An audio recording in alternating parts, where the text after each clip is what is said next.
the pouch. On the left side, I am going to have my nail sets. These are nail sets that you hit a nail to drive it into below the surface of wood, okay? I'm also gonna have my square, okay? And this is what I'm gonna have here. Notice that I don't have my knife here. I don't have my hammer on this side. I don't have my pencil. And this is the reason why. Imagine these two pouches here. On my right side, I'm gonna have everything that I access my right hand. I'm righty, so I wanna be able to grab the hammer. I wanna be able to grab my pencil. I wanna be able to grab my tape measure. Now, with the left side, I wanna be able to grab the square. So envision this. I grab the square with the left.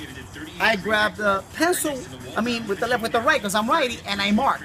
Now I put the pencil back, and I put the square back. Why is that important? Because if you're on a ladder, and I'm fumbling, I take this out with my right, but I write with my right, so I can't have this. So when I go like this, it goes, I hit the guy in the head on the bottom at the ladder. When you fumble, there's a chance that you're gonna drop a tool on somebody's head. So to reduce the chance of fumbling, I have my square on the right. I go to the left, I have my pencil on the right, so everything that I need on the right is on the right side. Those tools that require left hand operation are on the left hand. So this has been thought out. I don't want you like this.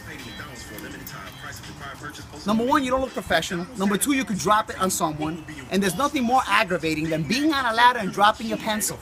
Because you were trying to grab it with your left, hand it to your right, and then start to write.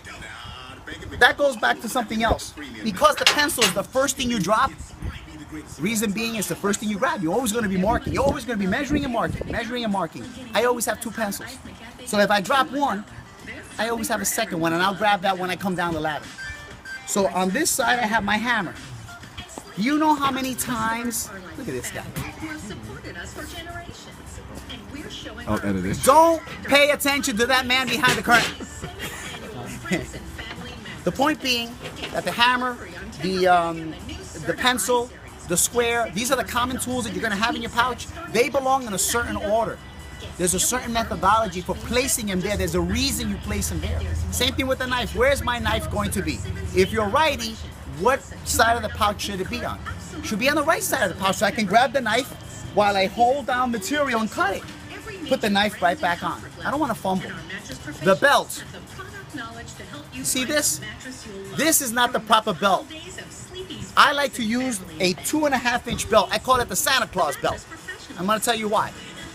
Because wearing this for 8 hours a day with nails, with a hammer, starts to put weight on your waist and your lower back. It starts to affect your lower back. You ever see weightlifters that have that thick belt? So I have the Santa Claus belt. It's a thick Carpenter's belt that I use to hold my pouches and give me that back support at the same time. So all been figured out.